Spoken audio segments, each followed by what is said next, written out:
Wayankie,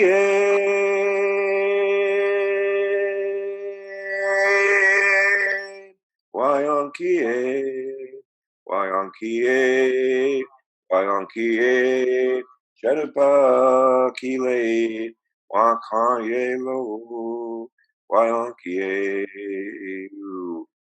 Mitaki, I'd like to express a very warm and loving handshake and embrace to each and every one of you as we prepare for the Global Wopila.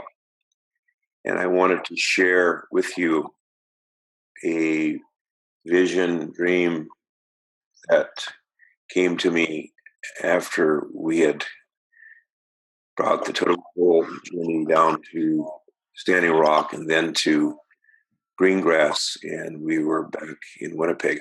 And I don't claim, by the way, to be some kind of person that receives visions and dreams on a regular basis. I can't really call it a dream or a vision. I just know that it's had profound impact on me. And as I pray about it more and more, I understand it more and more clearly.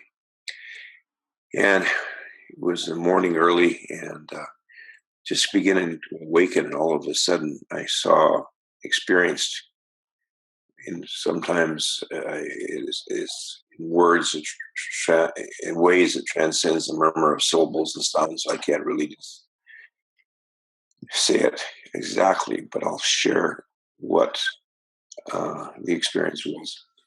And I saw and felt and experienced a huge spiritual tsunami coming from the four directions of Standing Rock, and just engulfing, just purifying and bringing a whole understanding of the sacredness of water. It was just kind of almost radiating, reverberating with this great spiritual tsunami.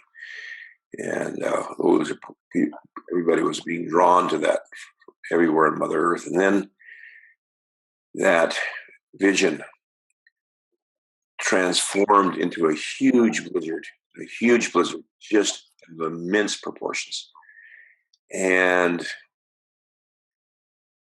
I heard my father, Matogi Brown Bear, who passed away on March 29th, 2004, words so clearly. He said, Duggo, that's the nickname.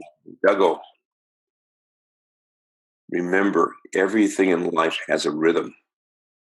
And then his words transformed into the waters of the ocean as they came in, the tides coming in to the top, high tide and out, back in and out. It's like a rhythm.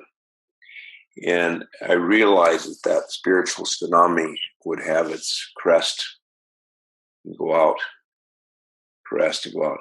But then as that fully was understood in my heart, all of a sudden I saw this great Wopila, a great Wopila. As I prayed more about it, I see it. It was a Wopila everywhere.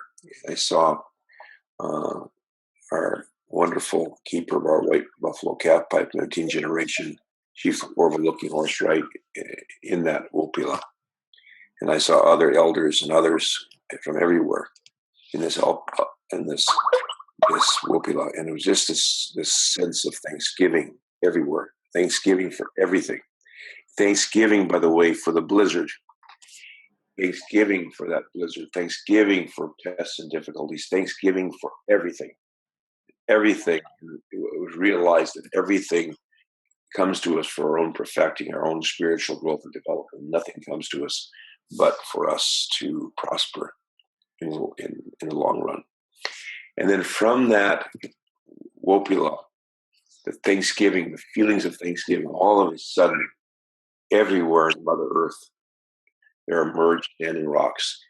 And what I saw was fires everywhere emerging, like fires of love, fires of compassion for Mother Earth, fires that were started small, and all of a sudden the whole world was illumined. The whole world was illumined with this understanding and consciousness of how we have to protect our future generations, how we have to protect our Mother Earth, how we have to protect the sacred water, how we have to protect ourselves. And it wasn't just protecting, because in that process of those fires, I saw the whole of our Mother Earth being restored. So it was more than just protecting, it was restoring Mother Earth, restoring life, restoring our sacred places, restoring everything into new. This spiritual fire was renewing everything. So those two main parts, as I reflected deeper and deeper, were water and the fire. Water and fire. And the transformation of Mother Earth and human beings. And then I awakened from the dream or vision. I can't explain it. There's no way I can put it in words. But that's what I experienced. And immediately I called my relative and shared that, and ran to the relative I was talked to about it. When I came back to Standing Rock, some of the elders there. And Thanksgiving was really what I saw was, and I pray about it more, was that is the spiritual quality, or that's the spiritual